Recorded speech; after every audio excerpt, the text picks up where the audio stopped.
Hey there, Visualeconomik community. This is perhaps one of the biggest news stories of the year. News that, in a misunderstood way, is going completely unnoticed. The West is running out of medicines. You might think that I'm exaggerating, that we have gone crazy, and that we all have had enough problems during the pandemic to generate alarmism regarding this matter. But the truth is that this is not a prank. The news about the alarming lack of medications has skyrocketed.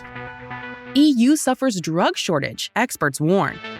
Prescription for disaster. Europe faces alarming medicine shortages crisis. No, we're not talking about Venezuela. We are not talking about Cuba. We are talking about European countries such as Spain, France, and even Germany, where many of the shelves of their pharmacies are empty. This is not something we've just seen in the news. We have experienced it in our own daily lives. Last December, when I fell ill, I went to the pharmacy to buy some medicated cough drops, and surprise, surprise, the pharmacist told me that they were out of stock and not to expect them anytime soon. The only thing left in the pharmacy was a children's syrup, so I basically ended up medicating myself with the kids version. The point is that from that moment on, after talking to the pharmacist, we started to investigate this matter in depth, and what we discovered was truly alarming. There were some countries in Europe, like Spain, that even have a drugs out of stock list. Spain's Drug Information Center currently lists more than 900 drugs with supply problems. In Germany, there is also another long list with 500 medications.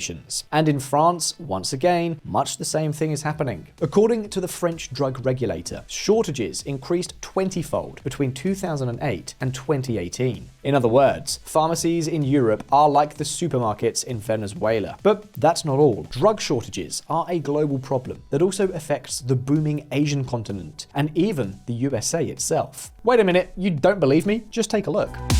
1 in 3 U.S. hospitals severely affected by drug shortages, survey finds. Many hospitals say they've skipped, delayed, or rationed medications, including critical cancer drugs, as the crisis across the country continues. And let's see, at the end of the day, personal cases involving common ailments are the least of it. The real problem is in the hospitals, in the treatment of serious illnesses, or in chronically ill patients who need their drugs in order to survive. All over social media, many health professionals have reported that they are running out of drugs to treat patients with heart attacks. There are many cases of diabetics without insulin, as well as a lack of antibiotics to treat infections also being reported. Many hospitals say they have omitted, delayed, or rationed drugs, including critical cancer treatments. And take note, because there are already studies that estimate that the number of people affected by this crisis could reach 500,000 patients. Everything is missing, all at once, and all over. The question is, why? What has caused it, and how can this problem be solved? Well, let's take a look.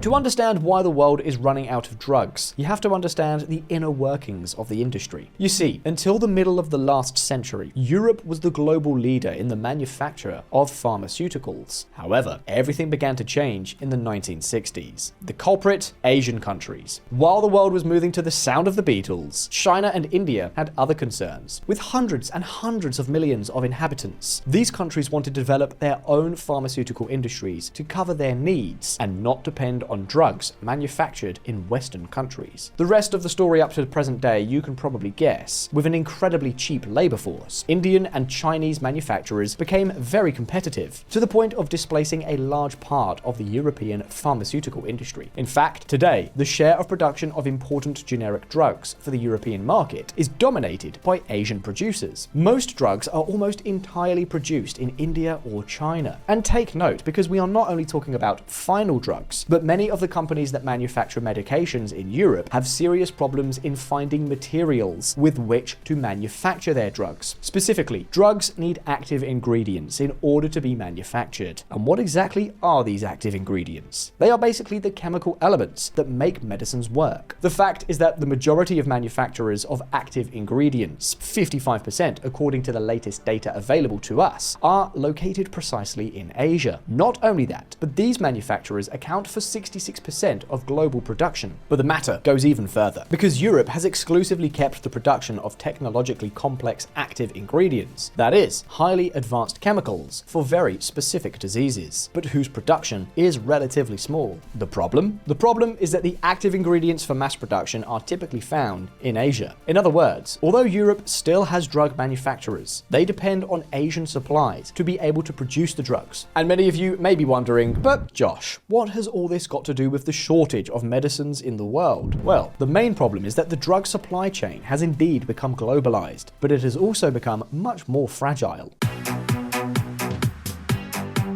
Whereas, until the 1950s, drugs were produced in Europe and distributed directly to Western countries, the process is now much longer. First, the raw materials have to go to a Chinese factory. In China, an active ingredient is produced. That active ingredient goes to a factory in India, where the medicine is produced. Then, it has to be transported to Europe by ship. There, it has to be marketed, distributed. It's a mess, a huge mess. Any setback, no matter how minor, translates into supply problems in pharmacies around the globe. For example, do you remember that a few weeks ago, the Houthis caused a warlike disaster in the Red Sea? This caused the diversion of one of the major maritime shipping routes on the planet, the one that crosses the Suez Canal. And not surprisingly, that affected the transit of medicines. But here, we're not only talking about inconveniences in transportation, but the problems of the production chain extend to conflicts and controversies with quality and even with sanitary processes. EMA recalls heart medicine valsartan made by Chinese firm over potential cancer-causing residue. This news came shortly before the pandemic. The Chinese factory where this carcinogenic drug contamination was detected produced half of the world's supply of valsartan, a blood pressure drug, because there's more to it. The supply chain is not only dependent on Asia, but also the production of many active ingredients and generic drugs is under the control of a surprisingly small number of manufacturers. You could say that a few companies control almost all generic drug production. And how is that possible? Well, think about it. A generic drug is more or less like the private label of a previously licensed drug for which the patent period has expired. Well, the day the patent expires, about a dozen generic pharmaceutical companies are ready to manufacture it. A race is on to reduce their manufacturing costs as much as possible, reduce their price, and increase their sales. And why are they fighting so hard to reduce prices? Well, because in many cases, public hospitals purchase drugs based on price criteria, while ignoring others such as quality or security of supply. Such is the system. What can you do? The point is that the price war between pharmaceutical companies is so intense that a decade later, there are hardly any profits, and the manufacturer who has managed to offer the drug at the lowest price takes the whole cake. Then this manufacturer keeps prices low to discourage new competitors from entering the market, and that is what explains why generics are so cheap. Nevertheless, everything has its downside, and sometimes cheap can come at a high price.